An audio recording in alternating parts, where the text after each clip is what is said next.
দেখতেছি ছাতাও আছে, সেজন্য ছাতার পিছনের দিকে ব্যাকআপ দিচ্ছে, ছাতা নিচ্ছে, সেজন্য রিক্সাটায় চটপট করে রিক্সাটি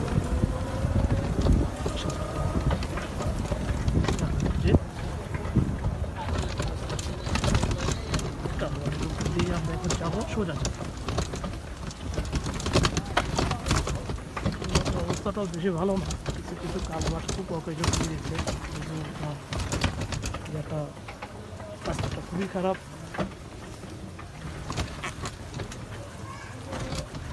গাড়ির অনেক সমস্যা, বেগ পয়তো হয়ে রাস্তাটা দিয়ে যেতে সময় খুব সিম্পলিভাবে দেখে শুনে চালাতে হবে। এই রাস্তাটা কবে ঠিক করবে এখানকার কাউন্সিলর যারা আছে, পরে রাস্তাটা দীর্ঘদিন ধরে দেখলাম এই রাস্তাটা এরকমই অকেজো হয়ে আছে, কারণ কোনো ব্যবস্থা নিচ্ছে না বলতে পারি। বৃষ্টি হলে এখানে পানি উঠে যায়, পায়ে পা পর্যন্ত পানি উঠে যায়।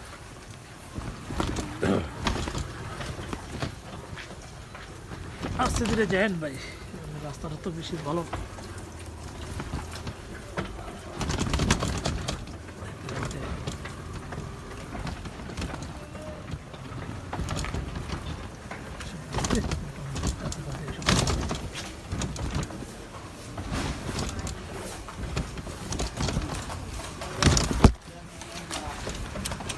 বামে বামে বামে